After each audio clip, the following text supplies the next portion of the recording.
ఇప్పుడు ఇది commission of enquiries act ప్రకారం వేశారు. అవును. సో ఎంతో కొంత శాంక్టిటీ ఉంది కదా.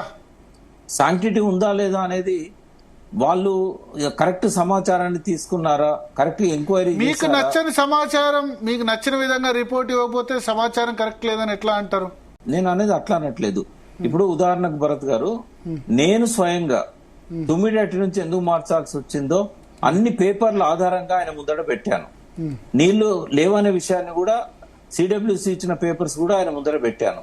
ఇది ఆనెస్టీ లేదు, సిన్సియారిటీ లేదు అని చెప్పి ఆయన కామెంట్ చేయడం అనేసరికి ఆయనకు అర్థం కాలేదు అనేది అర్థమైంది నాకు. ఓకే.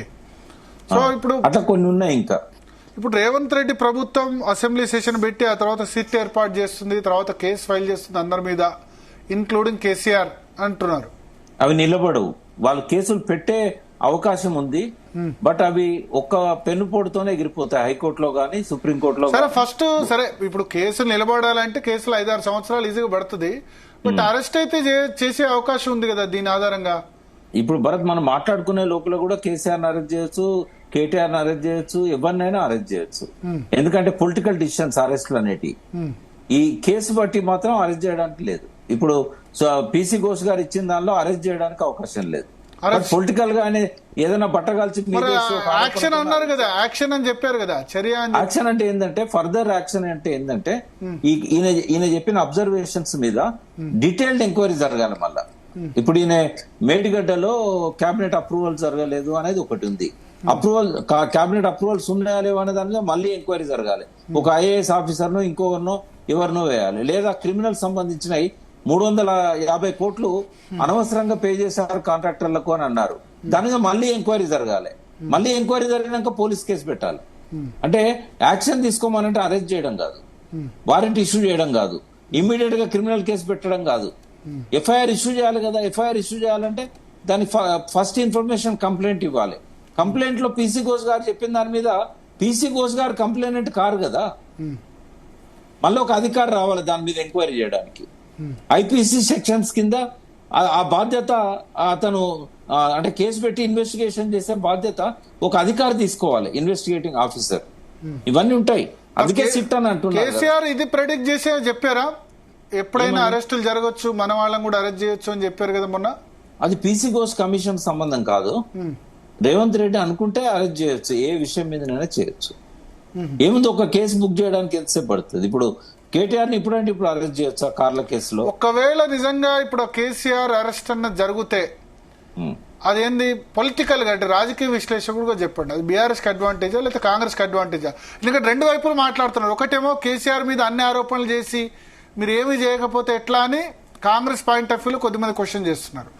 బీఆర్ఎస్ పాయింట్ ఆఫ్ వ్యూలో ఆయన టచ్ చేస్తే రాష్ట్రం అగ్నిగుండం అయింది అని బీఆర్ఎస్ అంటుంది. టచ్ చేసి దమ్ము లేదు కేసీఆర్ ను. టచ్ చేస్తే గతంలో అరెస్ట్ చేస్తేనే తెలంగాణ ఇవ్వాల్సి వచ్చింది, December 9th స్టేట్మెంట్ వచ్చింది అంటున్నారు బీఆర్ఎస్ వాళ్ళు. అంటే కేసీఆర్ పట్ల ఒక ప్రేమ ఉంది ప్రజల లోపల. ఓటేసి కాంగ్రెస్ ఓటేసి గెలిపించిన వాళ్ళల్లో కూడా కేసీఆర్ మీద పెద్దగా వ్యతిరేకత లేదు. అంటే కొన్ని విషయాలలో ఉంది, బట్ ఆయన పట్ల సానుభూతి ఎక్కువ ఉంది. ఓడిపోయిన తర్వాత అయ్యో మేము ఆయన ఓడిపోతాడు అనుకోలేదు, మా ఎమ్మెల్యేకు వ్యతిరేకంగా ఓటేసినాము అని చెప్పిన వాళ్ళు చాలా మంది ఉన్నారు.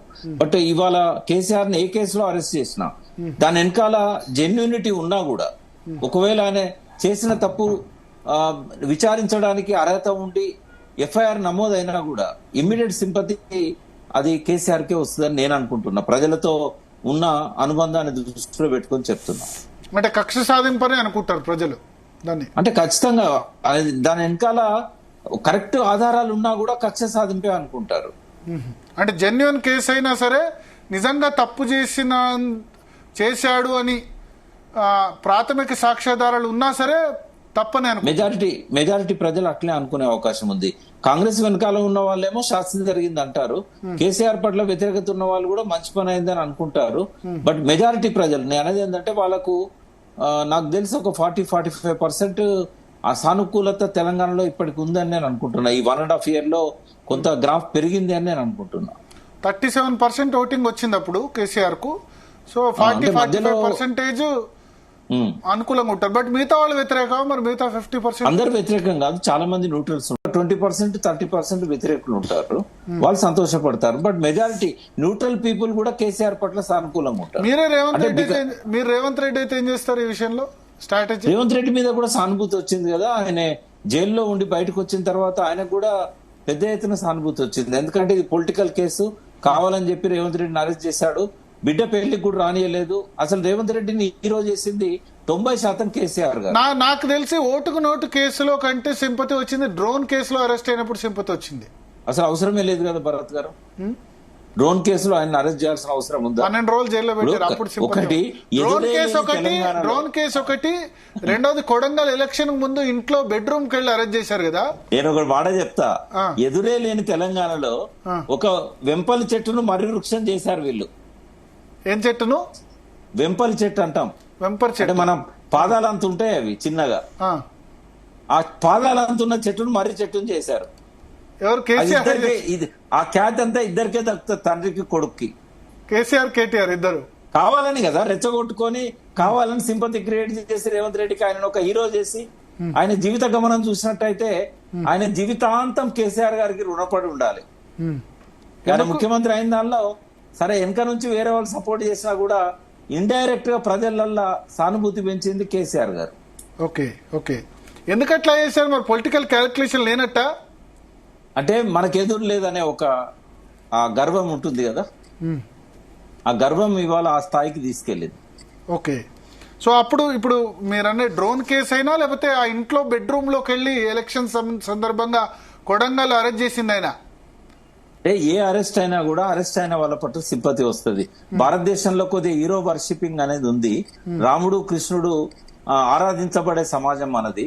కాబట్టి ఎవరిని కొద్దిగా టాప్ లెవెల్లో ఉన్న వాళ్ళని అరెస్ట్ చేసినా కూడా, ఒకవేళ అతను నిజంగానే నేరం చేసినా అయ్యో పాపం అంటారు తప్ప వాళ్ళ మీద వ్యతిరేకత రాదు. ఇంకా వీళ్ళు భరించలేని ఎత్తుకు ఎదిగిపోయాడు రేవంత్ రెడ్డి. మీరు రేవంత్ రెడ్డి పొజిషన్ లో ఉంటే ఏం చేస్తారు? వాళ్ళ కేసీఆర్ ను అరెస్ట్ చేస్తారా లేదా వదిలేస్తారా? ఇప్పుడు ఒక గోల కాంగ్రెస్ అభిమానులు కేసీఆర్ వ్యతిరేకులు కూడా ఉంటారు కదా, 15-20% మంది. పాలిటిక్స్ మనం అనుకున్నట్టు ఉండే భరత్ గారు, ఎందుకంటే ఇప్పుడు రేవంత్ రెడ్డి అరెస్ట్ చేశారు అనుకోండి కేసీఆర్ గారిని, రేపు అధికారంలోకి రాగానే ఫస్ట్ రేవంత్ రెడ్డిని అరెస్ట్ చేస్తారు కేసీఆర్ గారు. ఈ ఈక్వేషన్స్ ఉంటాయి. రెండవది ప్రతిపక్షానికి పాలక పక్షానికి మధ్యలో చాలా ఈక్వేషన్స్ ఉంటాయి. మీరు విడిగా కలిసినప్పుడు చెప్తా, లైవ్ లో చెప్పాను. చాలా అండర్స్టాండింగ్స్ ఉంటాయి, అంతేనా?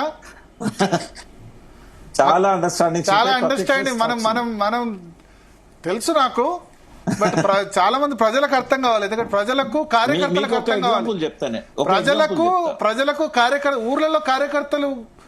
ఒక ఎగ్జాంపుల్ చెప్తా, ఇద్దరు చనిపోయారు కాబట్టి చెప్తా.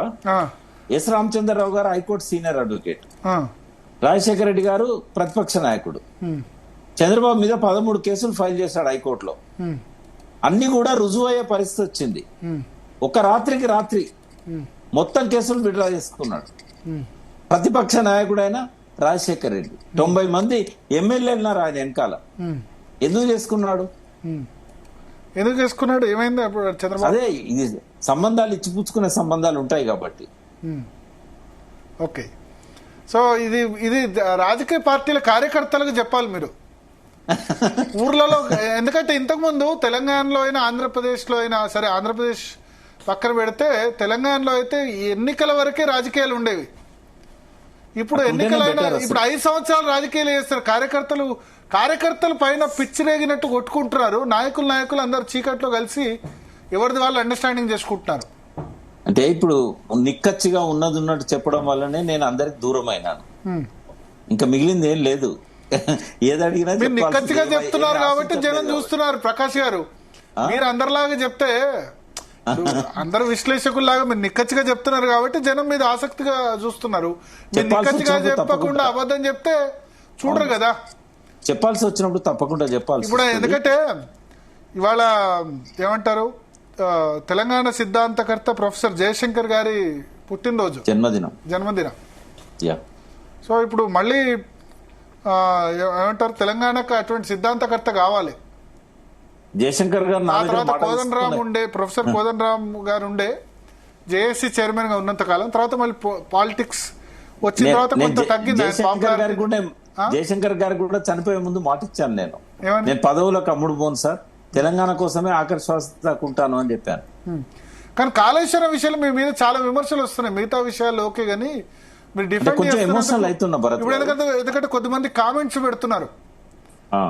కొద్దిమంది ఇప్పుడు నేను చూసిన నేను ఒకటి చర్చల్లో- క్లారిఫై చేస్తాను మీకు. కాళేశ్వరం విషయంలో నేను నా పర్సనల్ యూట్యూబ్ ఛానల్లో కూడా ఒక వీడియో పెట్టాను. అందులో కేసీఆర్ గారి పొరపాటు కూడా పెట్టాను నేను. అయితే వాళ్ళు ఏమనుకుంటారంటే కాళేశ్వరాన్ని సమర్థిస్తే కేసీఆర్ ను సమర్థిస్తున్నాడు అని అనుకుంటారు. కొద్దిమంది కేసీఆర్ ఇంటి బానిస ఇట్లా కామెంట్స్ సరే పెడతారు.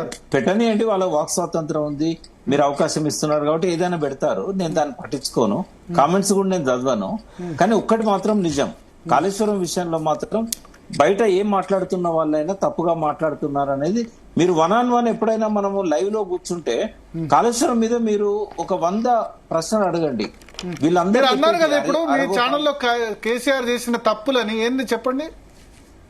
కేసీఆర్ గారు ఇప్పుడు పీసీ ఘోష్ నివేదికలో నుంచి మనము బయటికి తీసిన కొన్ని ఏవైతే ఇప్పుడు కొటేషన్స్ గాని వాళ్ళు పేరాలు గాని ఉన్నాయో వాటిలలో కొన్ని కనబడుతున్నాయి మనకు.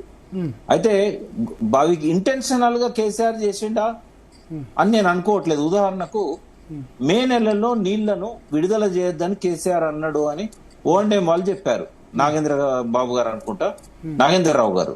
అంటే అది ఎక్కడ ఘోష్ గారి ముందు చెప్పారు, మాకు రిపేర్లు చేసుకోవడానికి ఉన్న సమయం మే నెలలనే, బట్ ఆయన వదలొద్దు అన్నాడు అని అన్నాడు. నేను అనుకుంటా వదలొద్దు అనడం మాత్రం ఖచ్చితంగా తప్పే అది. బట్ రాతపూర్వకంగా కేసీఆర్ గారు ఇవ్వకపోవచ్చు, అది మౌఖికంగా ఆదేశాలు ఇచ్చి ఉంటారు. మౌఖికంగా ఇచ్చినా కూడా చట్టం ముందు ఆయనే చిక్కకపోయినా కూడా ఇంజనీర్ బలవుతున్నాడు కదా ఇక్కడ.